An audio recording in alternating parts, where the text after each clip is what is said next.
Assalamualaikum warahmatullahi wabarakatuh. Halo semuanya, selamat datang di channel kami. Hari ini aku akan menceritakan satu kisah yang menarik. Cerita ini penuh makna dan mungkin bisa menjadi inspirasi bagi kita semua. Jangan lupa like, komen, dan subscribe.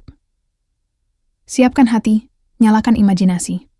Mari, kita mulai ceritanya. Janda muda Jerman 25 tahun terbang ke Indonesia demi menyusul sopir pribadinya. 13 jam di pesawat tidak terasa ketika kepalaku penuh oleh satu nama, Agus. Sopir pribadiku selama 2 tahun di Berlin yang mendadak menghilang 3 bulan setelah suamiku meninggal dunia. Aku duduk di pojok jendela pesawat, menatap langit malam yang hitam tanpa bintang. Sesekali, pramugari menawarkan minuman, tapi aku hanya menolak sambil tersenyum kecil. Ini bukan liburan. Ini bukan perjalanan.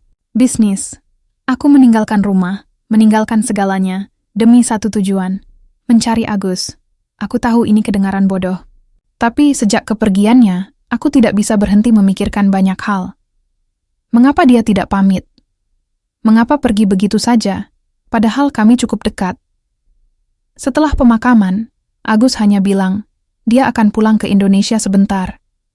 Tapi sejak itu, tidak ada kabar. Tidak ada pesan. Tidak ada penjelasan. Ia menghilang seperti asap.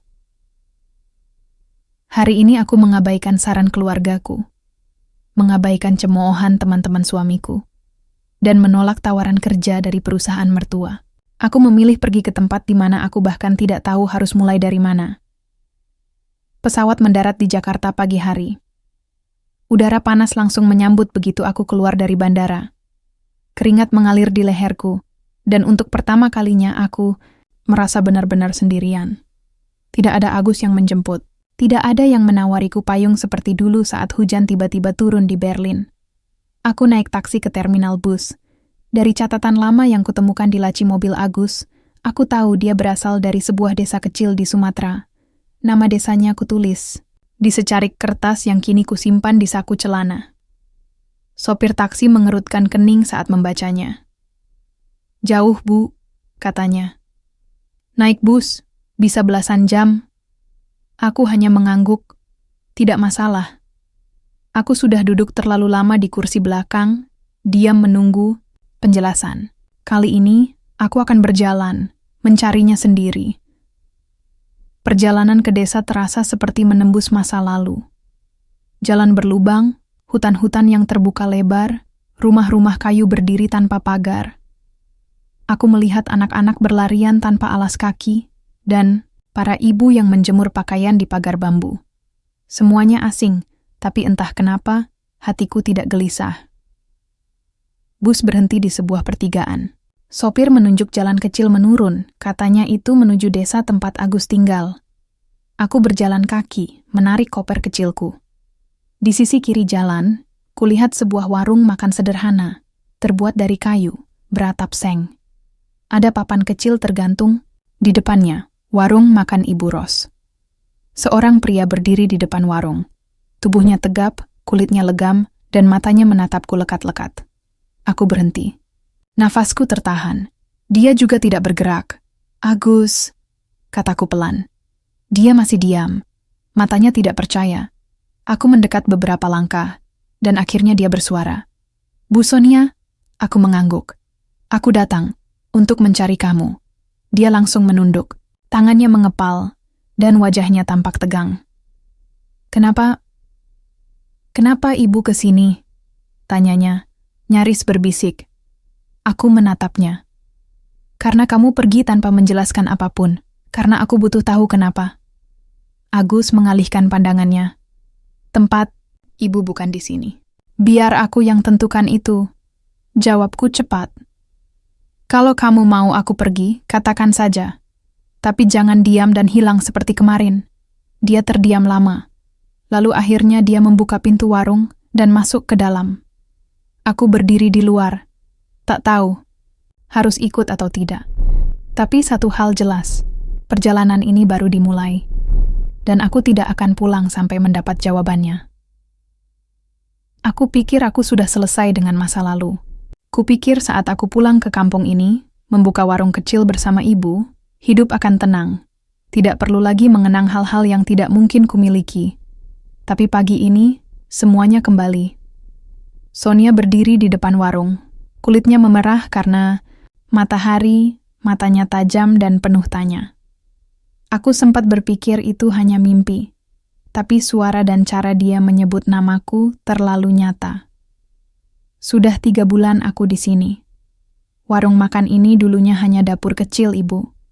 Kami pasang papan nama, taruh meja, panjang dan bangku kayu. Lalu mulai jualan makanan sederhana. Nasi goreng, mie rebus, kopi hitam. Tak banyak, tapi cukup. Orang-orang desa sudah mulai terbiasa melihatku. Dulu mereka heran kenapa aku pulang dari luar negeri dan tidak bekerja di kota. Mereka kira aku gagal atau kabur karena masalah. Aku tak pernah menjelaskan apapun. Biar saja. Tapi kini Sonia datang. Duduk diam di pojok warung seperti tamu asing yang menunggu sesuatu. Ibu menyambutnya dengan senyum sopan. Aku hanya bisa berdiri di dapur, pura-pura sibuk mencuci piring padahal air tidak mengalir. "Apa Agus sering cerita tentang saya, Bu?" Tanya Sonia sambil memegang gelas teh manis. Ibu tertawa kecil. "Anak ini jarang cerita, tapi ibu tahu dia kerja di luar negeri. Kerja baik katanya.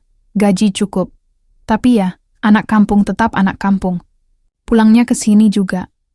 Aku dengar semua percakapan itu. Aku ingin pergi, tapi warung ini milik kami. Dan Sonia tidak kelihatan mau pergi dalam waktu dekat. Dia malah membantu ibu memotong sayur, cuci gelas, menyusun piring. Orang-orang mulai bertanya-tanya siapa perempuan bule yang tiba-tiba muncul dan betah duduk di warung kecil di pinggir desa. Aku tidak punya keberanian untuk mengusirnya, tapi aku juga tidak bisa menjawab semua pertanyaan yang dia bawa. Dulu, aku kerja sebagai sopir pribadi untuk Sonia dan suaminya. Mereka pasangan terpandang, tinggal di rumah besar di Berlin. Aku dipekerjakan karena bisa sedikit bahasa Jerman dan punya surat izin internasional. Awalnya biasa saja. Aku antar jemput, belanja kebutuhan, kadang diminta bantu angkut barang. Tapi seiring waktu, aku makin sering bersama Sonia. Dia baik, terlalu baik mungkin. Kadang kami ngobrol di dapur, minum kopi sore, atau sekadar dengar musik bersama. Aku tahu batas. Aku tidak pernah menyentuhnya, apalagi mengucap perasaan. Tapi hati tidak bisa dikontrol. Setelah suaminya meninggal karena serangan jantung, suasana rumah berubah. Sonia seperti kehilangan arah. Dia jadi sering duduk diam, menatap jendela. Dan saat dia mulai curhat ke aku tahu aku harus pergi. Aku bukan siapa-siapa, hanya sopir. Tak pantas menaruh harap. Maka aku pamit ke manajer rumah, minta izin pulang ke Indonesia. Aku tinggalkan semua gaji terakhirku, semua barang, hanya bawa tas kecil dan paspor. Hari ini, aku tahu pelarianku gagal. Sonia datang sendiri, tidak membawa penjaga, tidak ada asisten. Hanya dia dan keingintahuan yang selama ini aku hindari. Malamnya, aku duduk di belakang warung, sendiri. Ibu sudah tidur. Sonia masih di ruang depan, menulis sesuatu di buku kecilnya. "Aku hanya ingin tahu kenapa kamu pergi," katanya tiba-tiba dari belakang. Aku menoleh pelan. Dia berdiri beberapa langkah dariku, membawa 2 gelas teh panas. "Karena aku harus pergi," jawabku singkat. "Itu bukan jawaban," katanya lagi. "Kita teman. Minimal teman, kan?" Aku diam. "Teman." Kata itu terasa terlalu ringan dan terlalu berat di saat yang sama. "Aku tinggal di sini beberapa hari," katanya. "Sampai kamu siap cerita." Lalu dia masuk ke dalam, meninggalkanku dengan segelas teh yang masih mengepul. Aku tahu, sejak hari ini, tidak akan ada lagi hari yang tenang di warung kecil ini. Hari ketiga di desa ini, dan aku mulai tahu cara duduk tanpa terlihat aneh, cara menyapa tanpa disangka sombong, dan cara bertanya tanpa membuat orang curiga. Tapi satu hal tetap sulit, mengajak Agus bicara lebih dari 3 kalimat. Warung makan milik ibunya mulai ramai sejak pagi. Para tukang bangunan, petani, sampai bapak-bapak yang cuma nongkrong datang silih berganti. Aku ikut membantu Ibu Ros. Ibunya, Agus mencuci piring dan menyusun botol kecap. Aku tidak keberatan. Bahkan aku suka. Di Berlin, hidupku teratur. Sarapan disiapkan, rumah dibersihkan, semua serba bersih dan tenang. Tapi juga sepi. Tidak ada suara ayam. Tidak ada anak kecil yang menangis sambil menarik tangan ibunya. Tidak ada bau sambal yang menyengat hidung. Agus selalu menjaga jarak. Dia bekerja, menyajikan makanan, kadang mencuci gelas. Tapi tak sekalipun dia memulai percakapan denganku. Seolah aku ini tamu tak diundang yang kebetulan nyasar. Malamnya, saat warung tutup dan Ibu Ros tertidur lebih dulu, aku duduk di teras belakang. Bulan penuh, langit terang. Aku membuka buku catatan kecil yang kubawa sejak hari pertama. Di dalamnya, aku menulis hal-hal kecil, nama-nama masakan, nama orang-orang desa, dan pertanyaan-pertanyaan yang belum terjawab. Aku tidak tahu bagaimana memulai percakapan dengan Agus. Tapi aku tahu satu hal, dia tidak pergi karena bosan. Tidak juga karena ingin pulang kampung semata. Ada sesuatu yang dia sembunyikan. Besok paginya, saat Ibu Ros pergi ke pasar, aku mengambil kesempatan. Warung masih sepi. Agus sedang membersihkan meja. Aku masuk ke dapur, membuka lemari kecil tempat dia biasa menyimpan catatan belanja. Tapi yang kutemukan bukan itu. Ada map coklat tua terselip di bawah tumpukan kertas. Tidak terkunci. Di dalamnya ada beberapa dokumen fotokopi dan satu amplop berisi surat. Nama di sudut kanan atas surat itu membuat napasku tercekat. Nama suamiku. Surat itu ditulis dengan tangan, menggunakan bahasa Indonesia, tapi aku bisa membaca cukup banyak untuk tahu isinya penting.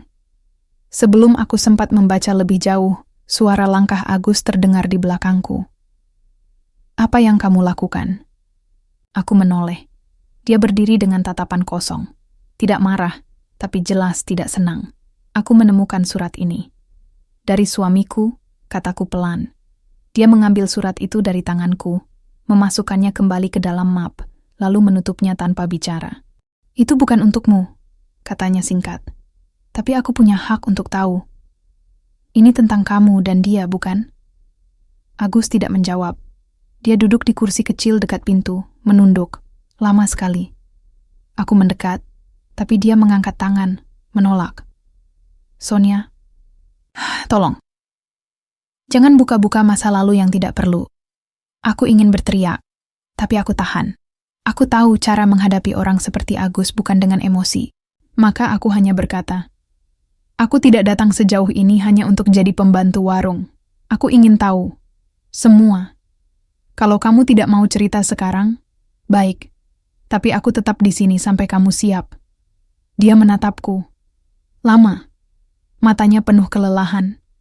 Tapi aku juga melihat ketakutan. Seperti ada sesuatu yang, kalau diucapkan akan mengubah segalanya. "Aku butuh waktu," katanya akhirnya. Aku mengangguk. "Aku akan tunggu." Hari itu aku tidak menyentuh warung. Aku duduk di teras, menulis ulang isi surat yang sempat kubaca. Tidak semuanya, hanya bagian yang tertangkap mataku sebelum Agus datang. "Kalau suatu hari kamu membaca ini, berarti aku sudah pergi. Dan kamu tahu alasannya. Aku percaya padamu, Agus. Tapi aku juga tahu perasaan itu tidak adil untuk Sonia." Aku menutup buku catatanku. Angin sore meniupkan bau daun pisang dari dapur. Warung kecil itu tampak tenang. Tapi aku tahu, di balik dapur yang berasap dan suara sendok beradu dengan piring, ada rahasia besar yang belum diucapkan. Dulu aku kira aku kuat menyimpan semuanya sendiri. Tapi setiap hari Sonia tetap di sini, ikut jualan, ikut cuci piring, bahkan ikut belanja ke pasar. Dan makin lama dia di sini, makin terasa bahwa diamku justru menyiksa semuanya. Termasuk diriku sendiri. Surat itu, yang nyaris dia baca, memang bukan untuknya, tapi juga bukan rahasia lagi. Surat itu ditulis oleh suaminya, Tuan Stefan, 2 hari sebelum dia meninggal. Diselipkan diam-diam ke dalam tas belanja yang aku bawa dari supermarket. Waktu itu aku tidak langsung membacanya. Aku taruh saja di dalam map, Niatnya mau dikembalikan ke Sonia. Tapi setelah pemakamannya, suasana berubah. Sonia jadi aneh, sering nangis sendiri, sering diam lama di kamar. Aku tidak tega menambah beban. Maka surat itu kusimpan, dengan harapan semua akan berlalu. Tapi nyatanya, aku malah kabur. Hari ini, setelah 3 hari dia tidak menyentuh warung, aku tahu waktunya bicara. Kami duduk di belakang warung, tempat biasa aku ngopi sore.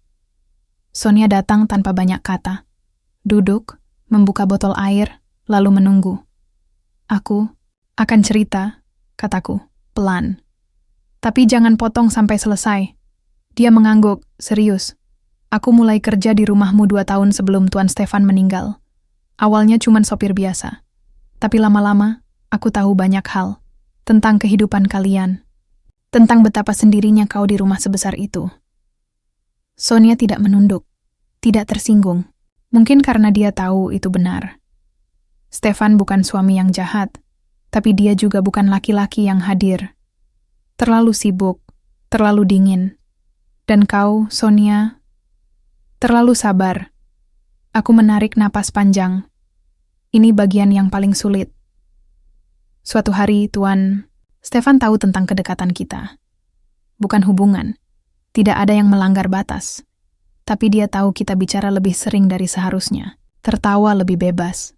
Dan dia curiga. Dia tidak marah. Dia justru memanggilku bicara pelan lalu memberikan surat itu. Aku berhenti. Menatap Sonia. Isi surat itu, dia bilang dia sudah sakit cukup lama. Tidak banyak yang tahu, termasuk kau. Dia sengaja tidak memberitahu. Dia tahu waktunya tidak lama. Dan dia merasa bersalah padamu. Dia takut meninggalkanmu sendirian. Tapi juga sadar kalau rasa itu, antara kita, mungkin sudah tumbuh. Maka dia menulis surat itu sebagai semacam restu yang aneh. Tapi juga peringatan. Sonia memejamkan mata. Lama. Aku tidak tahu harus apa. Aku tidak pernah berniat apa-apa, Sonia. Tapi setelah dia meninggal, aku merasa bersalah. Aku pikir kalau aku tetap di rumah itu, aku akan membuat semuanya makin rumit. Maka aku pergi. Aku membuka map di sampingku. Mengambil surat itu. Menyerahkannya. Aku belum pernah membacanya sampai habis. Tapi sekarang, aku pikir kamu berhak tahu. Sonia mengambil surat itu. Tangannya gemetar sedikit, tapi dia tidak menangis. Dia hanya membaca pelan, dari awal sampai akhir. Butuh waktu lama. Saat dia selesai, dia meletakkan surat itu di pangkuannya. Lalu menatapku. Kamu tahu, Agus, kadang yang membuat orang terluka bukan karena kita berbuat salah, tapi karena kita pergi tanpa menjelaskan kenapa. Aku tidak bisa membantah. Itu benar. Aku tidak marah, lanjutnya. Tapi kalau kamu pikir aku datang jauh-jauh dari Jerman, cuman untuk tahu alasanmu kabur, kamu salah.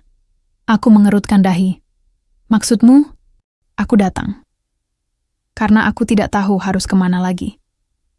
Di rumah itu, aku seperti hidup tanpa jiwa. Semua kosong. Dan satu-satunya hal yang masih terasa nyata adalah saat aku duduk di kursi belakang mobil, mendengar kamu cerita soal kampung ini, soal warung ibumu, soal masa kecilmu. Sonia berdiri, menatap ke arah jalan tanah yang mengarah ke ladang. Aku tidak butuh kamu membalas apapun. Aku cuma mau ada di tempat di mana aku tidak harus pura-pura kuat. Aku berdiri pelan, tidak tahu harus berkata apa. Tapi dalam diam itu, ada sesuatu yang akhirnya lepas. Beban. Rahasia, dan rasa bersalah. Malam itu, untuk pertama kalinya, aku melihat Sonia tertawa kecil saat dia membantu ibu membuat adonan bakwan. Tawa yang tidak dipaksakan. Dan entah kenapa, itu lebih menenangkan daripada kata-kata apapun. Kupikir semuanya akan selesai setelah membaca surat itu. Tapi ternyata tidak. Justru setelah tahu kebenaran dari mulut Agus, pikiranku makin kacau. Aku terbang ke Indonesia karena merasa ada yang tertinggal. Tapi sekarang, aku merasa sesuatu mengikutiku dari Berlin. Pagi itu, warung masih sepi ketika aku menerima pesan email dari pengacara keluarga di Jerman. Aku hampir lupa aku masih memiliki urusan hukum di sana. Tapi satu kalimat di pesan itu membuat napasku terhenti. Ada transaksi keuangan yang tidak pernah Anda setujui, atas nama mendiang suami Anda. Kami butuh konfirmasi segera. Aku membacanya 3 kali. Lalu kupanggil Agus. Dia duduk di bangku kayu, sedang membersihkan sisa kulit bawang. Agus, boleh bicara sebentar? Dia menoleh. Aku tunjukkan email itu. Dia membaca cepat, alisnya langsung mengerut. Aku nggak ngerti maksudnya, katanya. Aku juga belum jelas. Tapi transaksi ini terjadi 2 minggu sebelum Stefan meninggal. Jumlahnya besar. Dan anehnya, dana itu dikirim ke rekening atas nama orang Indonesia. Agus diam. Namanya siapa? Tanyanya pelan. Aku tunjukkan layar. Ponselku. Dia membaca pelan, lalu wajahnya langsung berubah. Rendra, gumamnya. Itu. Kakak tiriku. Aku menegang. Kakak tiri? Iya. Dia sudah lama tinggal di Jakarta. Kami jarang kontak. Aku bahkan nggak tahu dia kenal siapa-siapa di Jerman. Aku menatap Agus tajam. Kamu yakin ini bukan rekayasa? Dia menggeleng cepat. Demi Tuhan, aku baru dengar sekarang. Tapi, dulu, sebelum aku kerja di rumahmu, aku sempat ketemu dia. Dia tanya-tanya soal majikan tempat aku kerja. Aku kira cuman iseng. Mungkin dia punya rencana sendiri. Hatiku mulai tidak enak. Semua yang dulu terasa bersih kini tampak kusut. Agus berdiri, gelisah. Dia keluar sebentar, lalu kembali dengan map tua berisi dokumen miliknya. Di dalamnya ada fotokopi paspor, surat kerja, dan 1 lembar fotokopi rekening atas nama Rendra. Ini waktu dia pinjam uang ke ibu. Jaminannya salinan rekening. Tapi setelah itu dia menghilang. Aku mengambil kertas itu. Nama dan nomor rekeningnya cocok dengan yang di email. Berarti dia memang yang menerima uang dari Stefan. Tapi untuk apa? Kami saling pandang. Tak ada yang bisa menjawab. Sorenya, kami video call dengan pengacara. Wajahnya serius. Menurut catatan kami, kata pengacara itu, Stefan mengirimkan dana itu untuk membeli sebidang lahan di Aceh. Tapi tidak ada bukti fisik atas nama beliau. Kami curiga ada penipuan. Nama penerima, Rendra Nurdiansyah. Hatiku makin berat. Kalau benar ini penipuan, kataku. Kenapa Stefan tidak cerita? Kenapa dia percaya pada seseorang yang tidak kami kenal? Pengacara hanya menggeleng. Kami sedang lacak jalur uangnya. Tapi kemungkinan besar, Stefan berpikir dia membantu orang dekat Agus. Mungkin Stefan tahu lebih banyak dari yang kalian kira. Setelah panggilan berakhir, Agus duduk lama di sudut warung. Aku juga tak sanggup bicara. Dunia kami kembali berguncang. Malamnya, sebelum tidur, aku membuka surat Stefan sekali lagi. Dan kali ini, aku membaca 1 baris yang dulu kulewatkan. Kalau seseorang bernama Rendra muncul dan mengaku saudara Agus, tolong hati-hati.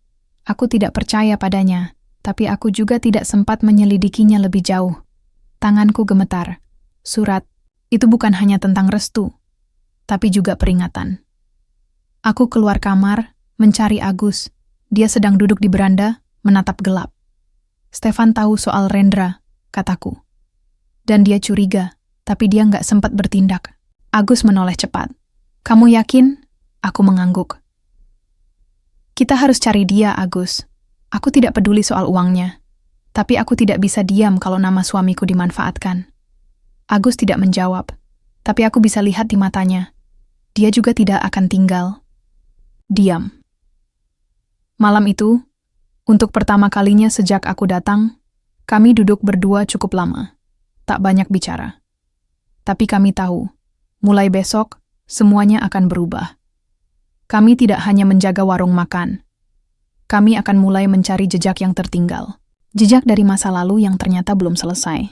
Kami menemukan Rendra seminggu kemudian. Bukan di Jakarta, seperti dugaanku, tapi justru di kota kecil sebelah. Tinggal di rumah kontrakan, hidup mewah dengan mobil sewaan, dan gaya bicara yang masih sama, licin dan berputar-putar. Sonia yang menghubungi pengacara. Aku yang menghubungi polisi. Tapi kami sepakat. Sebelum urusan hukum berjalan, aku harus bicara langsung dengan dia. Rendra duduk di kursi plastik warna biru. Kakinya selonjor, seolah dia tidak melakukan kesalahan apa-apa. Dia tersenyum, seperti dulu, waktu masih pura-pura, jadi kakak yang peduli. Jadi adikku yang alim ini sekarang bawa bule buat nanyain duit, ya? Katanya sambil tertawa pendek. Aku tahan diri, bukan karena aku takut, tapi karena aku tidak mau masalah jadi makin panjang. Aku nggak peduli uangnya, Ren, kataku pelan. Tapi kamu nipu orang yang sudah meninggal, orang yang pernah bantu aku. Itu yang nggak bisa aku biarkan. Rendra mendecak. Stefan itu cuma bisnisman sombong. Uangnya nggak bakal habis 7 turunan. Lagian dia kasih sukarela. Aku cuma manfaatkan kesempatan. Kesempatan atau kebohongan? Dia berdiri, mendekat. Kamu pikir dunia ini adil, Gus? Aku tinggal di jalanan, kamu dapat kerja bagus di luar negeri. Aku numpang di rumah orang, kamu malah disayang sama majikan. Kamu pikir aku nggak pantas dapat bagian? Aku menatap dia. Lama, aku nggak minta warisan.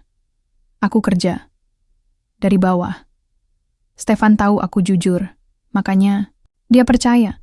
Kamu ambil uang itu bukan karena kamu butuh, tapi karena kamu serakah. Dia tertawa lagi, tapi kini tawa yang dipaksakan. Matanya bergerak gelisah. Sonia masuk ke dalam ruangan. Wajahnya dingin. Aku tidak akan melaporkan kamu sekarang, katanya. Tapi pengacara kami sedang proses pembekuan rekeningmu. Setelah itu, keputusan ada di tangan polisi. Rendra terdiam. Kami pergi tanpa melihat ke belakang. Kami tidak menunggu dia minta maaf. Karena kami tahu ada orang yang tak akan pernah berubah, bahkan ketika semua terbongkar. Di warung makan, kursi tua di sudut masih kosong. Biasanya diisi pengunjung tetap, tapi sore itu, aku dan Sonia duduk di sana, minum teh manis dan menatap jalanan. Ibu masih belum percaya kamu kerja sama bule, kataku sambil tersenyum kecil. Sonia tertawa ringan. Aku juga masih belum percaya. Aku jualan gorengan tiap pagi. Aku menatap dia. Wajahnya lebih tenang. Bukan karena masalah selesai, tapi karena dia sudah berdamai dengan apa yang tidak bisa dia ubah. Aku nggak tahu ke depan kamu mau tetap di sini atau pulang ke Jerman. Tapi yang pasti, kamu selalu bisa duduk di warung ini. Kursi ini selalu ada buat kamu. Dia tidak langsung jawab. Tapi dia genggam tanganku pelan. Kursi ini lebih jujur dari rumah besar kami di Berlin, Gus. Matahari mulai turun. Jalanan pelan-pelan, sepi. Dan warung kecil ini, yang dulu cuma tempat pelarian, kini jadi tempat pulang. Tidak semua luka harus dibalas. Tidak semua kehilangan harus diganti. Tapi setiap orang berhak dapat kesempatan kedua, asal dia berani jujur dan tidak lari lagi dari kenyataan. Hari itu, aku tahu, hidupku tidak lagi tentang jadi sopir atau penjaga warung, tapi tentang bagaimana menjaga satu hal yang paling mahal di dunia ini. Kepercayaan.